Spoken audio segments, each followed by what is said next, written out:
Nehemiah chapter 2.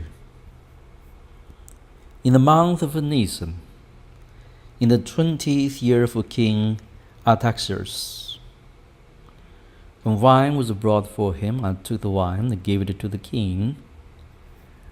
I had not been sent in his presence before, so the king asked me, "Why does your face look so sad? Were you not ill?" "This can be nothing but sadness of heart." I was very much afraid, but I said to the king, "May the king live forever. Why should my face not look sad when the city where my ancestors are buried lies in ruins and the gates have been destroyed by fire?" The king said to me, "What is it you want?" Then I prayed to the God of heaven and answered the king, "If it please the king, and if your servant has found favor in his sight, let him send me to the city in Judah, where my ancestors are buried, so that I can rebuild it." Then the king, with the queen sitting beside him, asked me, "How long will your journey take, and when will you get it back?" It pleased the king to send me, so I set a time. I also said to him, "If it please the king, may I have a letter to the governors of Trans-Euphrates, so that they will provide me safe conduct until I arrive in Judah? And may I have a letter to Asaph, keeper of the royal park, so he will give me timber to make beam for the gates, the citadel by the temple, and for the city wall, and for the residence I will occupy?" And because the gracious hand of my God was on me, the king granted my requests. So I went to the governors Trans-Euphrates and gave them the king's letters.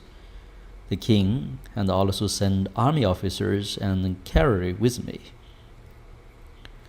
When Sanballat the Horonite and Tobiah the Ammonite official heard about this, they were very much disturbed that someone had come to promote the welfare of the Israelites. I went to Jerusalem, and after staying there 3 days, I set out during the night with a few others. I not told anyone what my God had put in my heart to do for Jerusalem. There were no mounts with me except the one I was riding on. By night, I went out through the valley gate towards the Jericho well and the dung gate, examining the walls of Jerusalem, which had been broken down, at its gates, which had been destroyed by fire. Then I moved on towards the fountain gate and the king's pool, but there was not enough room for my mount to get through, so I went up the valley by night, examining the wall.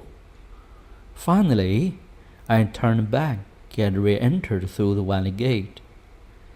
The official did not know where I had gone or what I was doing, because as yet I had said nothing to the Jews, or the priests, or nobles, or officials, or any others who would be doing the work.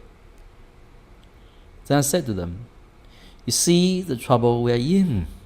Jerusalem lies in ruins, and its gates have been burned with fire. Come, let us rebuild the wall of Jerusalem, and we will no longer be in disgrace." I also told them about the gracious hand of my God on me and what the king had said to me.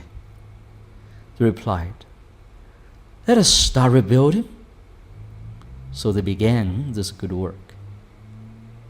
But when Sanballat the Horonite, Tobiah the Ammonite official, and Geshem the Arab heard about it, they mocked and ridiculed us. "What is this you are doing?" they asked. "Are you rebelling against the king?"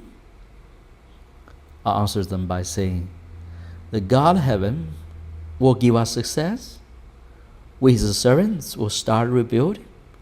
But as for you, you have no share in Jerusalem or in any claim or historical right to it.